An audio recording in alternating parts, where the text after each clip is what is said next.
नमस्कार दोस्तों। मैं कई दिन से सोच रहा था कि मैं इस बात पर कुछ बोलूं कि हमारी ज़िंदगी में ये जो परेशानियां हैं, ये जो तकलीफ़ें हैं, हम इनसे बाहर कैसे हो सकते हैं, किस तरीके से हम इससे बच सकते हैं। ऐसा हम क्या करें कि ये चीज़ें हम पर कम असर करें। क्योंकि मैं नहीं कहूँगा कि हम पर परेशानियां नहीं आएंगी, बात है चीज़ों को महसूस करने की। कितना भी प्रेम करने वाला आपके पास मौजूद हो, यदि आपके अंदर प्रेम मौजूद नहीं है तो आप उसके प्रेम को कतई महसूस नहीं कर पाओगे, भले ही वो कितना भी बड़ा प्रेम करने वाला हो। तो ठीक इसी तरीके से ऐसा क्या हम करें जिससे कि हम जो हैं बचे रहें, हम इन परेशानियों के दायरे से, इसके डेप्थ से बाहर आ सकें।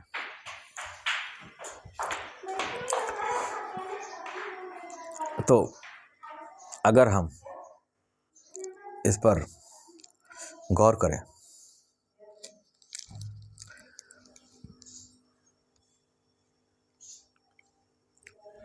और ये बात मैं कई जगह से साबित भी कर सकता हूँ कि कई जगहों पर हमारे महापुरुषों द्वारा, सिद्ध पुरुषों द्वारा, दिव्य पुरुषों द्वारा इसी मार्ग को हमारे लिए चेताया गया है।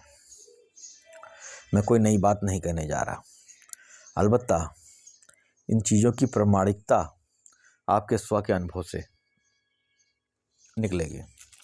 मैं कहता हूँ कि कोई भी चीज़ अगर आपको परेशान करे तो वो जहाँ से पैदा होती है उसका हल भी वहीं पर है। ये पैदा तुम्हारे अंदर से हुई है, इसका हल भी तुम्हारे अंदर है। तो अपने भीतर की तरफ मुड़ो।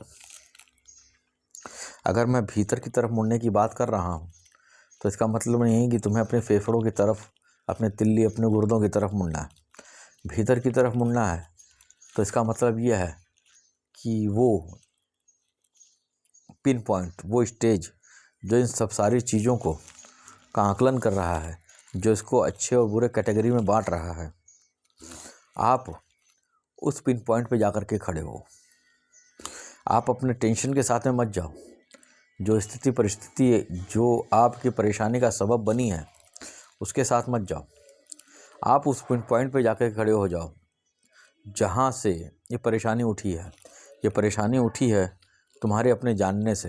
एक वो पॉइंट जहाँ पर आपके एहसासात जागते हैं, जहाँ पर आपकी चेतना जागती है, जहाँ पर आपकी चेतना खुद के होने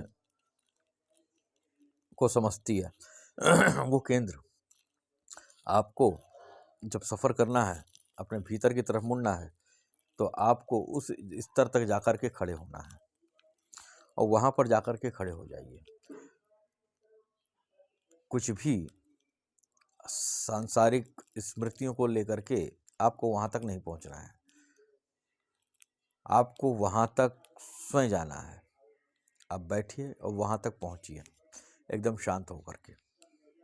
वहाँ पर स्वतः ही आपको चिंतन करने की आवश्यकता नहीं है, आपको छेड़ने की आवश्यकता नहीं है, आपको किसी विषय को उठाने की आवश्यकता नहीं है।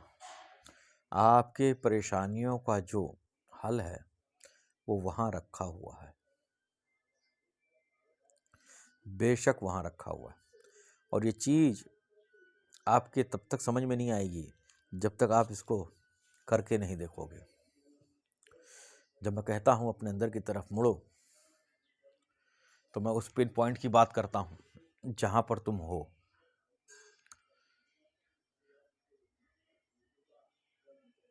तो हो सकता है कि आज मेरी ये बात तुम्हें समझ में नहीं आ रही हो कि यार मेरा घोड़ा खाना नहीं खा रहा है, तो और जिसकी वजह से मैं परेशान हूँ। मेरा घोड़ा नहीं खाना खा रहा है और जिसकी वजह से मैं परेशान हूँ, मेरे को इतनी तकलीफ़ है, मेरे को इतना कष्ट हो रहा है अंदर से। तो इसका हल उस पिन पॉइंट पे कैसे मिल जाएगा जबकि घोड़ा मेरा बाहर है। तो इसको आप नहीं समझ पाओगे और मैं इसको समझा भी नहीं सकता, लेकिन ये अनुभूत है। जिन जिन लोगों ने मेरी इस विधा का, और ये मेरी विधा नहीं है, ये मुस्तकाई विधा है, ये विधा पहले से ही उपलब्ध है और दिव्य पुरुषों द्वारा साबित है। मैं उनका भी एग्जाम्पल नहीं दूंगा, क्योंकि उनका एग्जाम्पल देने का मतलब यह है कि आपको फिर से भ्रमात्मक स्थिति में डाल देना। तो यदि किसी को अगर ये पूछना हो मेरे से कि ये किन दिव्य पुरुषों द्वारा साबित है, तो मेरे को कमेंट में पूछ सकते हैं, वो अलग की बात है, मैं उनको बता सकता हूँ, इसका प्रमाण दे सकता हूँ, लेकिन ये मेरी विधा नहीं है। तो आप अपने उस पिन पॉइंट तक पहुँचिए। जिस वक्त आप अपने उस पिन पॉइंट पर पहुँच जाएंगे कि आध्यात्मिक, भौतिक, दैविक, दैहिक ऐसी कोई भी परेशानी नहीं है जिसका हल वहाँ पर उपलब्ध नहीं है। और अगर हमारे पास एक ऐसी चीज़ मौजूद है जिसको स्पर्श करने से, जिसको खाने के बाद, जिसको प्राप्त करने के बाद हमारे तमाम कष्ट, तमाम परेशानियाँ गिर सकती हैं, और यदि हम उसका इस्तेमाल नहीं कर रहे हैं तो हम किस श्रेणी में आ सकते हैं, आ रहे हैं, इसका आप स्वतः ही निर्णय लीजिए। अलबत्ता ये इलाज है आपके तमाम सारी परेशानियों का, जो परेशानी आपने अपने जीवन में अपने साथ बांध रखी है।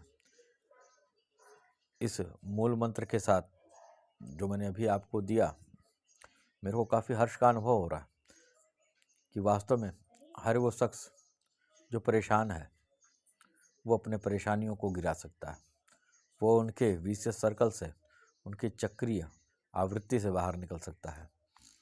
तो आप सबका दिन शुभ हो और हम सब एक निर्धुन, निष्कलंक, प्रफुल्लता से भरा हुआ आनंदित जीवन बिताएं।